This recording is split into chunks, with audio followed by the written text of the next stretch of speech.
جیسے کمیونزم میں مذہبی ملاوٹ نہیں ہو سکتی، جیسے سوشلزم اور سیکولرزم کے بارے میں سیکولرسٹ کہتا ہے کہ if you are a good atheist only then you can be a good secular، اسی طرح اسلام میں بھی کسی مکتب خیال کی آمیزش نہیں ہو سکتی۔ سر ایک چھوٹا سا سوال ہے کہ کیا سیونگ سرٹیفکیٹس کی آمدنی کس عمر میں آئے گی اس کے بارے میں؟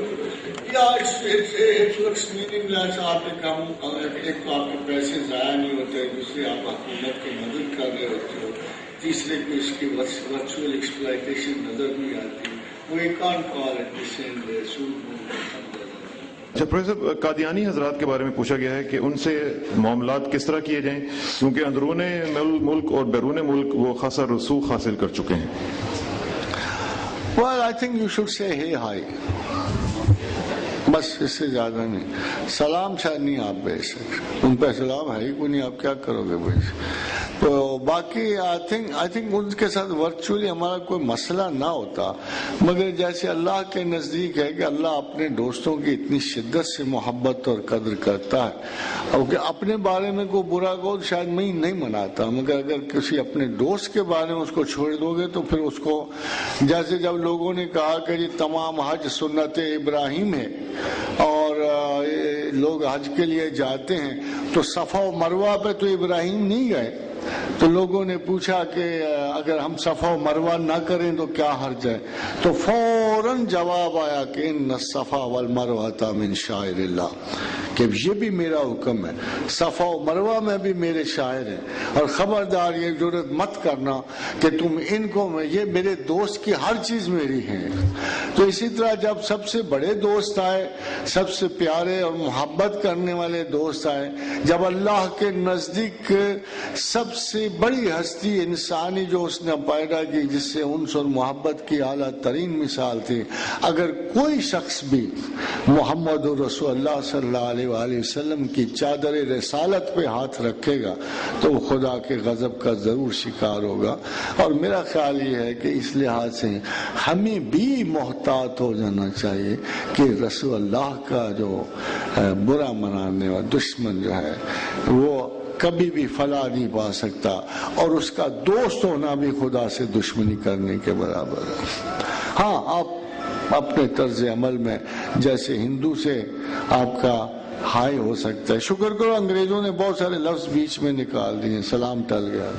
کیا حروف مقطعات کا علم وہی ہے جو اللہ نے ہر انسان کا پروٹوکول یا مقدر لوح محفوظ میں طے کر دیا ہے؟ اور ساتھ ہی اس کے ایک دوسرا ریلیٹڈ کویسچن پروفیسر یہ ہے کہ آپ ناموں کے حساب سے تسبیح دیتے ہیں، اس میں کیا حکمت ہے؟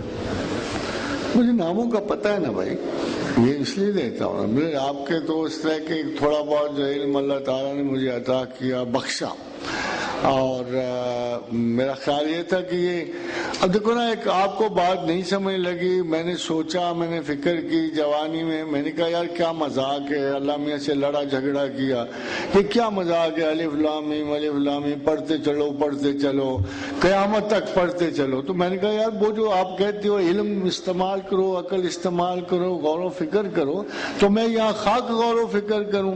ابھی تک تو ایک لفظ بھی نہیں لکھا ہوا کہیں سے ملا ان کا کیا مطلب ہے۔ تو پھر میں نے استدا کی، گڑ گڑایا، رویا، ابر رحمت کو چیلنج کیا کہ تھوڑی بہت ہو جائے بارش ادھر بھی۔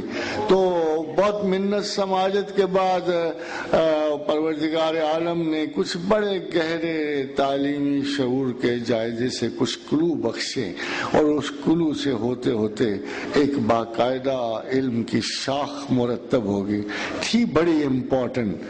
پتہ لگا کہ اس علم کے سامنے میں وہ انسان بے حجاب اور عوریاں سا ہو جاتا ہے۔ تو مسئلہ یہ ہے کہ اب استاد کی لیول پہ، اب میں اگر آپ سے کہوں دعویٰ کرنے کو کہ چونکہ میرے سوا کوئی اور ہے نہیں اس کی انٹرپریٹیشن والا، معنی الفاظ کی ارینجمنٹس، اس کی ویلیوز میں نے مرتب کرنی ہوتی ہیں، تو اگر تو کوئی وقت آئے اور میں اس کے بارے میں بڑی کتاب لکھوں یا پرکھوں اور جانوں، تو آپ یہ کہہ سکتے ہو کہ حروف مقطعات کو جو اللہ نے شعور بخشا اور جو ان کے رسول کے کرم سے جو مجھے نصیب ہوا، ان کی ویلیوز میں نے ڈرافٹ کی ہیں۔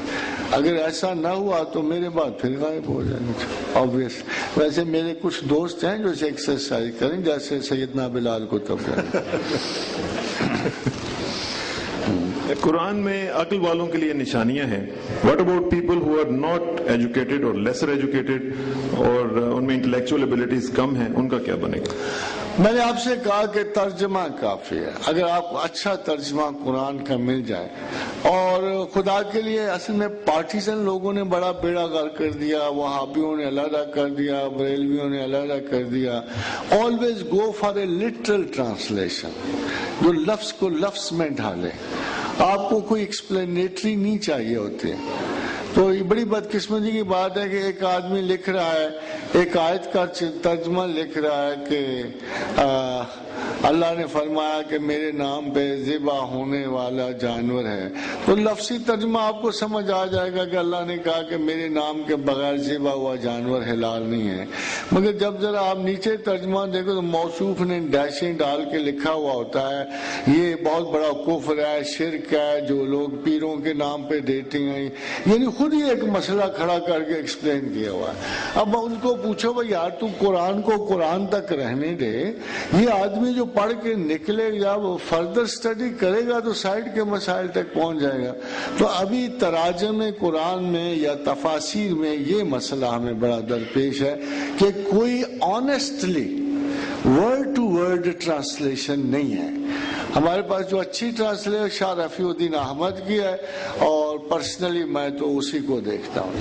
ایک خاتون نے پروفیسر پوچھا ہے کہ جس کو اللہ بیٹی نہیں دیتا کیا وہ اپنے آپ کو بد نصیب سمجھے؟ نہیں, میرے خیال ہے اللہ نے پہلے اسے کسی کی بیٹی بنایا تھا, یہ کافی تھا. اب اگر اللہ نے اسے بیٹے بخشے ہیں تو اس کو خدا کا شکر ادا کرنا چاہیے. میرا خیال یہ ہے کہ اس خاتون میں نرمی کم ہے, اس لیے بیٹے دیے گئے ہیں. جب خوب بچوں کی طرف سے اذیت اٹھائیں گی تو خود بخود ہی ٹھیک ہو جائے گی. Kindly please comment on present international scenario, keeping in view Muslims' position, particularly Pakistan. Is it going towards Ghazwa-e-Hind, and what would be the role of an ordinary Pakistani? یہ آخری سوال ہے تو اس کا جواب دے دیتا ہوں. As you wish. میرا خیال ہے ایک سر اس میں ایک کوشچن ہے. آخر کبھی مظلوم پہ ترس کا لمحہ بھی تو آتا ہے. ٹھیک ہے. سنس لانگ ہمیں سے بات یہ ہے سب کہ میرے نزدیک آگے پاکستان کی خاص طور پر عظمت مسلط ہو رہی ہے انشاءاللہ تعالی العزیز. We are going to become a very strong, positive nation in spite of a total chaotic leadership in politics. اس کے باوجود ملک جو ہے بڑے استحکام کو بڑھے گا, اور ان تمام جاہلوں, نکالوں اور حکمرانوں سے ہماری نجات ہوگی. ہمیں نہ بہت بڑے لیڈر چاہیے, نہ ہمیں ہیروز چاہیے. ہمیں سمپل مڈل کلاس کے چند آنےسٹ بندے چاہیے جو ملکی سورسز کو کرینے سے استعمال کر لیں اور لوگوں کے مفاد ان تک پہنچا دیں. Actually this is one of our forces کہ we are looking for heroes. ہمارے میرے خیال ہے جب سے انڈین فلمیں دیکھنی شروع کی ہیں ہمیں بس عادت پڑ گئی ہے میریکولس ہیپننگز کی. اس جاہلانہ موڈز کا رخ بدلنا چاہیے, اور ہمیں خیال آنا چاہیے کہ چاہے کچھ بھی ہو ہمیں اتنی پس ایمانداری, اگر آپ تسلی سے صرف ایمانداری کو کرائیٹیریا بنا لیں کسی بندے کے چناؤ کا, تو انشاءاللہ تعالی اگلے انتخاب میں ہم چند ایک ایسے معقول لوگ لے آئیں گے جو نہ تو ان کے پاس تصور ہے نہ خیال ہے, کچھ بھی نہیں ہے. all they have to do is کہ جی ملکی مفاد میں فیصلے کریں اور ذرائع کو اخلاص اور ایمان سے استعمال کریں. اس وقت تو بڑے کیا چھوٹے کیا قریباً تمام لوگ ہی لگتا ہے کہ ایک چوروں کا ٹولہ آیا, ایک